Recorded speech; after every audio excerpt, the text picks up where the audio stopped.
Hey guys, Professor Bill, Comic Book University, and Superior Spider-Man issue number 9. Yeah. Had a Comixology this one because guess what I forgot to buy at the comic book store.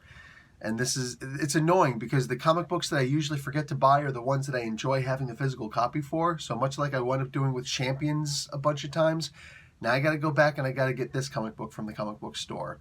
I hope it's not going to be sold out. It hurts because there's no variant cover for this, so I might be stuck not having the actual copy. Um, I know I can't get back there until Saturday night when Richard Pace and Leonard Kirk are going to be there doing the Second Coming comic book. In the meantime, we're talking about this comic book, and the reason why I probably got to get the physical copy of this one is because it was just such a great comic book. This might very well be my favorite comic book that came out this week. It's hard to tell, especially since I haven't finished reading all my comic books for this week, but it's going to be hard to top this one, guys. This was so good. Okay, so let's talk about who made this comic book. Then we'll talk about the book itself. We got Christos Gage doing the writing on this book. Mike Hawthorne is the penciler. Wade von Grawbagger is the inker. Jordi Belair on colors. VC's Clayton Cowles doing the letters. And Mike Hawthorne and Maury Hollowell doing the cover art.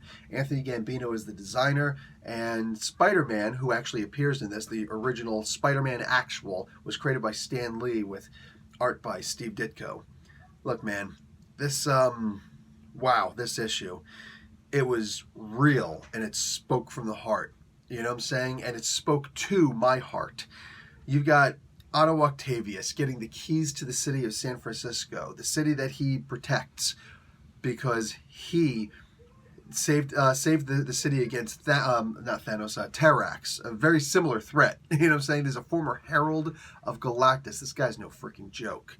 Save the city, right? Also, most recently in the War of the Realms, boom, look at what this freaking guy did, right? No casualties in the entire war. We can also talk about Master Pandemonium and Demons of Hell attacking, one of the hells attacking. And he saved everybody, but he can't take the moment to actually feel the love that everybody has for him because he can't understand the love that everybody has for him. He's done so many bad things in the past. He doesn't understand why people can necessarily forgive so readily. It's like, he's thinking to himself, don't you guys understand I'm not a good guy? Look at all the bad things I've done. But there is a difference between doing good deeds and being a good guy, being a good person. And one of the best kinds of people in the world are the people who don't realize that they're actually good. And that's the case here with Superior Spider-Man. This is a superior issue in an otherwise superior comic book, man. I hate messing with the puns and whatnot, but if I'm going to, let's do it this way. This comic book spoke. It spoke to me, and it didn't hit far from home. It hit home. The Spider-Man wreck anyway. This was cool. This was really a badass comic book, dude.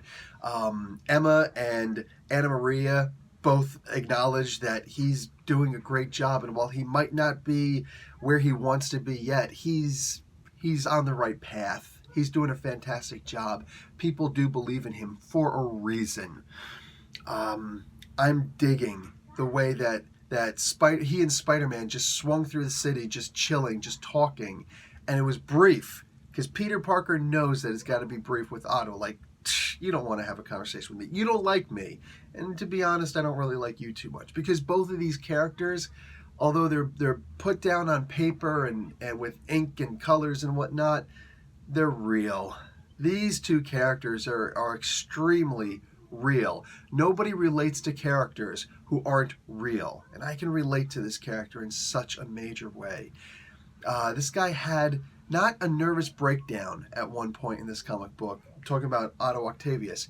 He has a bit of a panic attack, so it's like a minor mental breakdown. And I know there's going to be some people who are going to suggest, oh, but he did it on the street. I don't think anybody would just break down on the street. But no, you can try and hold it back as long as you can. But once it happens, it happens. You can't control where it happens. And yeah, you tear up big time, hands in your face, and you can't, everything just gets overwhelming, and you are finally overwhelmed. And we're humans. That's why it happens when you just have that much weighing down on you. And you're not in control of when it happens, because you're not in control of how you respond to overwhelming stress. It's called overwhelming stress because it's more than you're used to handling.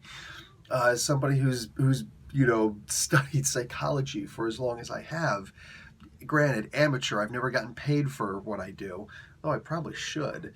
I can honestly say that, yeah, panic attacks can happen to anyone and everyone, and we might not even understand why they're happening.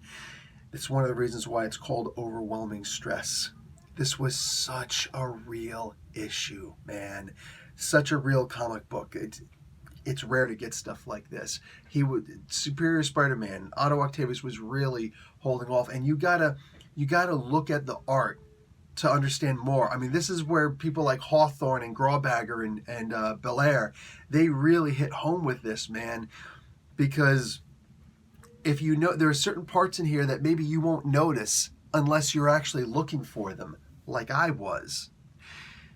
You study psych as long as I have, and you look for certain signs, certain things. Like Otto is really trying to be put offish. He's trying to push people away because he doesn't believe that he deserves these friendships that he's got.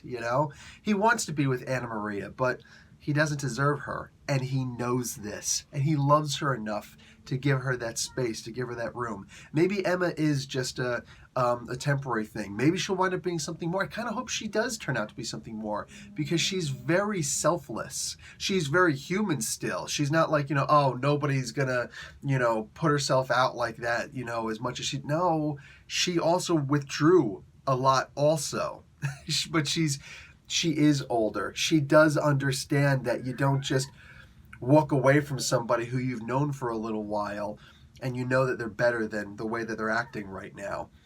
She did stick around long enough to see that he was overwhelmed. But when he's walking, look at the art in this. Look at what they do with the art. When they're both walking next to each other and he's still being standoffish, the hand that's closest to her, instead of giving her the chance of putting her fingers into, intertwined with his fingers and them just walking and holding hands and whatnot, he doesn't even give the opportunity. That hand is in a pocket, and we've never seen Otto with his hands. I don't remember ever seeing Otto with his hands in his pocket in this form. He's never had the need. Hands always out, because that's what, like, we're just looking at body language now. Hands out because he's always ready. He's always ready to throw down. He's always ready to do something because he does have that about him. He's used to having 4 large, tentacle arms with an AI that he controls most of the time, like always out and always doing something, right? Using his cigar form. He's used to that. So he's used to having hands out. So putting a hand in his pocket is actually kind of a big deal. I know it sounds weird, right? But for him, it is. Especially when someone's so near to him and trying to reach out to him. He's got his nearest hand in his pocket. It's not both hands in his pocket. It's one hand in his pocket, the hand that she could grab.